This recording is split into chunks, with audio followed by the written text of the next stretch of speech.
Pegawai atau tenaga honorer yang bekerja di instansi pemerintahan harus memenuhi beberapa syarat agar bisa menjadi pegawai negeri sipil (PNS). Sayangnya, tidak semua pegawai honorer bisa diangkat jadi PNS. Mereka yang tidak memenuhi syarat ini pun terancam tak akan diangkat menjadi PNS mulai 2023.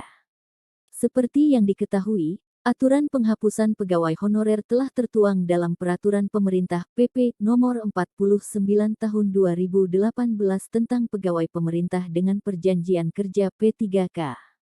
Merujuk Peraturan Pemerintah Nomor 48 Tahun 2005 tentang pengangkatan tenaga honorer menjadi CPNS, pengangkatan pegawai honorer menjadi CPNS diutamakan bagi pekerja yang sudah mengabdi paling lama di instansi pemerintah.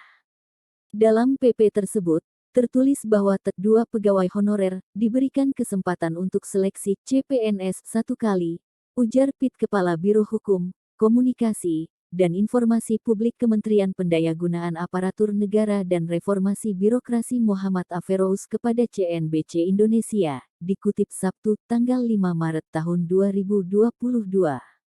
Pengangkatan tenaga honorer menjadi PNS akan diprioritaskan untuk sejumlah sektor, mulai dari tenaga guru, tenaga kesehatan, tenaga penyuluh pertanian perikanan peternakan, dan tenaga teknis yang sangat dibutuhkan pemerintah. Berikut syarat usia yang harus dipenuhi tenaga honorer jika ingin menjadi PNS.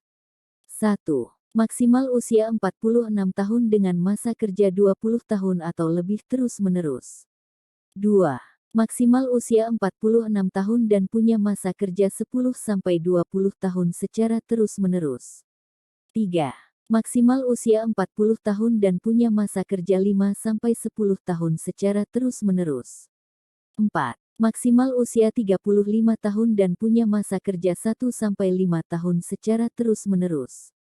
Dari catatan Kemenpan RB hingga Juni tahun 2021, terdapat sebanyak 410.010 orang tenaga honorer yang bekerja di instansi pemerintah.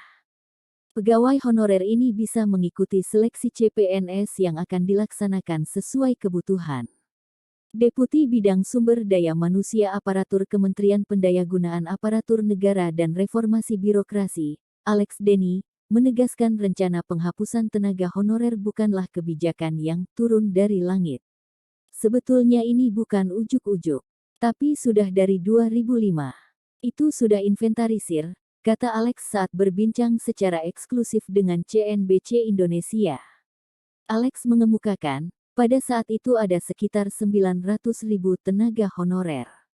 Di saat itu pula, pemerintah sepakat untuk mengangkat sekitar 860.000 tenaga honorer untuk diangkat sebagai PNS.